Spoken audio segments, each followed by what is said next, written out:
Pakistan, Saudi Arabia और Qatar के दरमियान बढ़ते हुए डिफेंस राब्ते एक तरफ और अमीराती सदर मोहम्मद बिन जायद की ऑफिशियल विजिट इंडिया आने वाले कुछ दिनों में।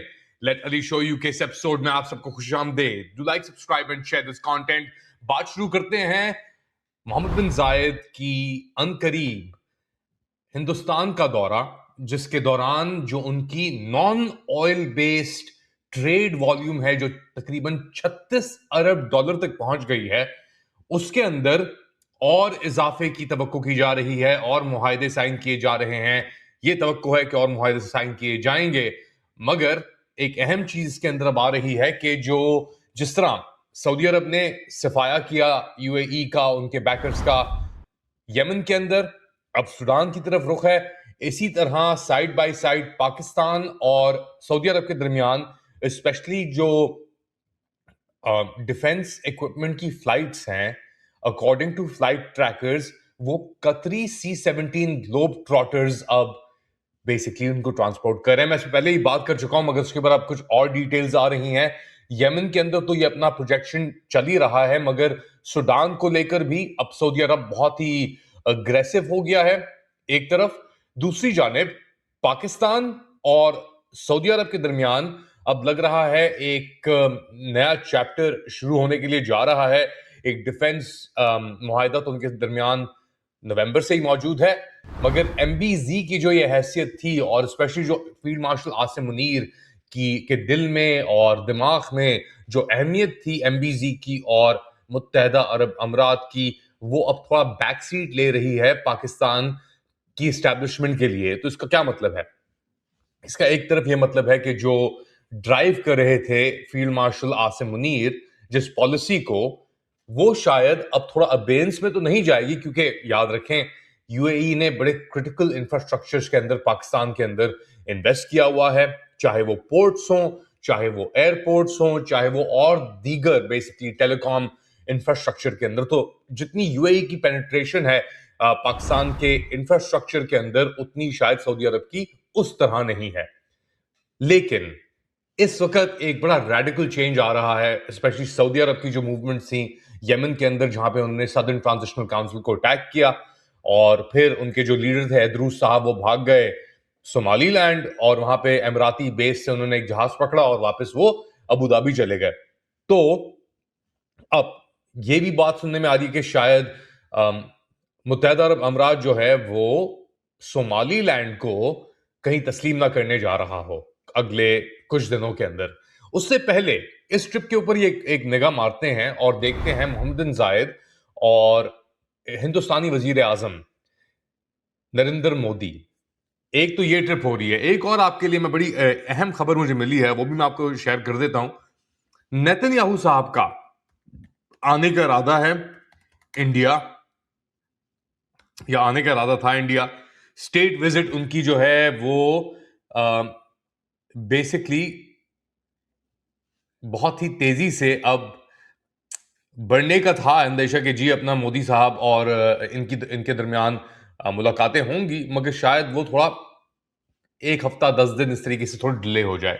इनविटेशन एक ओपन उनके पास पहले से ही मौजूद है बेंजामिन नेतन्याहू साहब के पास, और उन्होंने ये कहा है कि जी मेरी अनकरीब नरेंद्र मोदी से मुलाकात होने वाली है, फोन के ऊपर हमारे राब्ते जारी हैं।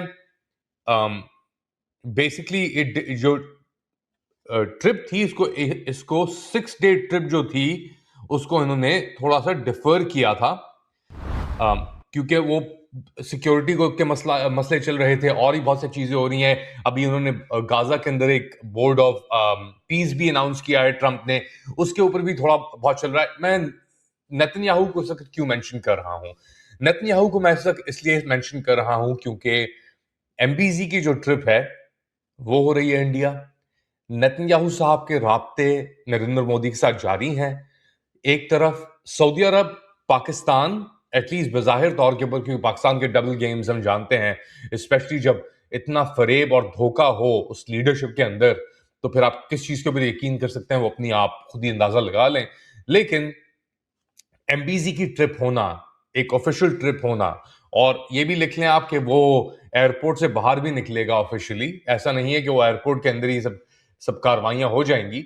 एक अहम मोमेंट है, और इसके ऊपर भी मैं शो कर चुका हूँ जनरल तारिक खान, जो लेफ्टिनेंट जनरल रिटायर्ड, बेसिकली उनसे जो एक भी हाल ही के अंदर शो हुआ था, उन्होंने भी कहा था जो IMEU है, India middle east economic corridor, IMEC, sorry, IMEC जो है उसके तहत वैसे ही एक चैनल बरकरार है from India to UAE onwards to Haifa. अब उसके अंदर एक एक मुश्किल आ रही है, क्योंकि सऊदी अरब क्रॉस करना पड़ता था। जो ये अ, इन्होंने चैनल बनाने की कोशिश की थी कि यार यहां से आएगा और उधर से जाएगा और हम लेके सीधा हाइफा पोर्ट पहुंचाएंगे और वहां से यूरोप की तरफ। जब ये हूथियों ने यमन और बाबल मंदब के ऊपर अटैक करना शुरू किया, तो ये एक्टिवेट हो गया था, ये जो कॉरिडोर था। लेकिन अब ये सऊदी इंटरवेंशन के बाद यमन में, और एक हार्ड लाइन लेने के बाद मुत्तहदा अरब अमीरात के खिलाफ, शायद वो IMEC का जो की सिग्निफिकेंस आप कह लें या जो बरकरारी है, वो उस तरीके से रवा ना रहे। तो उसके लिए ऑल्टरनेटिव्स क्या देखे जा रहे हैं? उसके लिए ऑल्टरनेटिव ये देखा जा रहा है, और इसके ऊपर ही मैं एक शो कर चुका हूं, आप जाके देख सकते हैं, कि इजरायली राइटर्स लगा रहे हैं, अब बेसिकली ये खबरें चला रहे हैं कि जी अब जो नया कॉरिडोर बनने की बात हो रही है, कि वो ये है कि वो इंडिया से जाएगा यूएई से ट्रेवर्स करके जाएगा वो सोमालीलैंड, और इथियोपिया के रास्ते से वो निकालेंगे उसको ऊपर मेडिटेरेनियन की तरफ।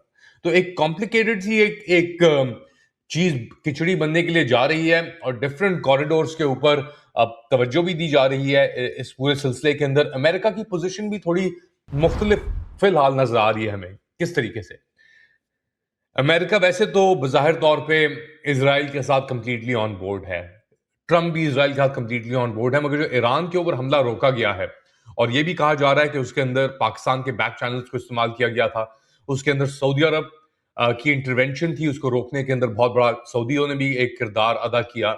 तो इसके बाद अमेरिकन डायनामिक्स भी जो है वो चेंज होंगे मेरे ख्याल से। कितने होते हैं चेंज, क्योंकि अभी भी एक जायनिस्ट प्रो इजराइल रजीम ही है जो व्हाइट हाउस के कंट्रोल के अंदर है, मगर ट्रंप के पास और भी ऑप्शन अब खुल रहे हैं। जैसे उसने सऊदीज को ऑन बोर्ड लिया हुआ है, उसने कतरीज को ऑन बोर्ड लिया हुआ है, और कतरी, सऊदी, अमेरिका, और टू एन एक्सटेंड जो पाकिस्तान के दरमियान फ्लाइट्स भी चल रही हैं, इसके अंदर कतरी किरदार बड़ा वाजे है। कतरी C-17 ग्लोब ट्रॉटर्स थे, कोई 4 या 5 फ्लाइट्स थी जो पाकिस्तान से निकली, और सऊदी एयरबेस के ऊपर जो यमन के बॉर्डर के साथ लगता है, शरोरा, उसके साथ जाके वो लैंड की। तो एक इंटरेस्टिंग डायनामिक क्रिएट हो रहा है, और इसी के दौरान अब MBZ की ट्रिप हो रही है इंडिया, जहां पे वो नरेंद्र मोदी साहब से मुलाकात करने वाले हैं। तो MBZ क्या कहते हैं बेसिकली इंडिया के अंदर जाके,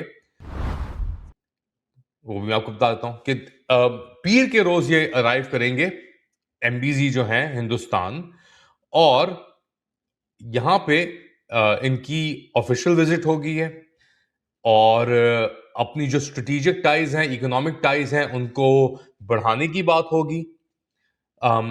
बेसिकली कहा जा रहा है कि ये एक दिन की विजिट होगी, और इसके दौरान वो ये जो India middle east economic corridor है, इसके ऊपर तो बात करेंगे ही करेंगे, मगर जो उनकी नॉन ऑयल ट्रेड है, जो तकरीबन 37.6 अरब डॉलर पे खड़ी हुई है, in the first half of the year 34% year on year increase हुआ है इसके अंदर, उसको ये 100 अरब डॉलर तक, यानी नॉन ऑयल जो ऑयल से हटकर है, उसको ये 100 अरब डॉलर तक ये पुश करने की अगले 3-4 साल के अंदर बात कर रहे हैं, by 2030 comprehensive economic partnership agreement के तहत, जो 2022 के अंदर साइन किया गया था। मुत्तहदा अरब अमीरात इस वक्त हिंदुस्तान का 7वां सबसे बड़ा फॉरेन डायरेक्ट इन्वेस्टर है। 7th largest FDI, foreign direct investment जो आ रही है इंडिया के अंदर, वो आ रही है मुत्तहदा अरब अमीरात के अंदर। 2000 से लेके अब तक मुत्तहदा अरब अमीरात ने तकरीबन 22 अरब डॉलर इन्वेस्ट किए हैं इंडिया के अंदर। अब आप कंपेयर करें, पाकिस्तान के अंदर वो लोन दे रहे हैं और उनकी कन्वर्जन की बात कर रहे हैं, और यहां पे उनकी रियल रियल रिलेशनशिप, एक रियल इकोनॉमिक रिलेशनशिप उनकी बन गई है। इंडिया के साथ 22 अरब डॉलर सिर्फ क्यूमुलेटिव इनफ्लोज आए हैं इंडिया के अंदर मुत्तहदा अरब अमीरात के जरिए 2000 यानी 26 साल 25-26 साल के अंदर। तो ये ऑलमोस्ट 1 अरब डॉलर की इन्वेस्टमेंट वो हर साल कर रहा है यूएई इंडिया के अंदर, और अब इसको इंक्रीज करने जा रहे हैं वो। और एमबीसी की जो ट्रिप भी आ रही है, वो गए हुए थे पाकिस्तान, वहां पे शिकार उकार भी किया उन्होंने रहीम यार खान के अंदर, लोन कन्वर्जन की बात भी की टू फौजी फाउंडेशन शेयर्स और ये सब कुछ। तो एक तरफ वो ट्रैक है और दूसरी तरफ ये ट्रैक है जो हकीकतन एक गेम चेंजर के तौर पे भी काम कर सकता है। आप लोग क्या समझते हैं बताएं मुझे कमेंट सेक्शन के अंदर। Do like, subscribe and share this content. तेजी से तब्दीलियां पूरे खित्ते में, बताएं जरूर, लाइक करें, शेयर करें, प्रेस द बेल आइकॉन। थोड़ी देर बाद दोबारा हाजिर हूंगा अपडेट के साथ, तब तक के लिए टेक केयर।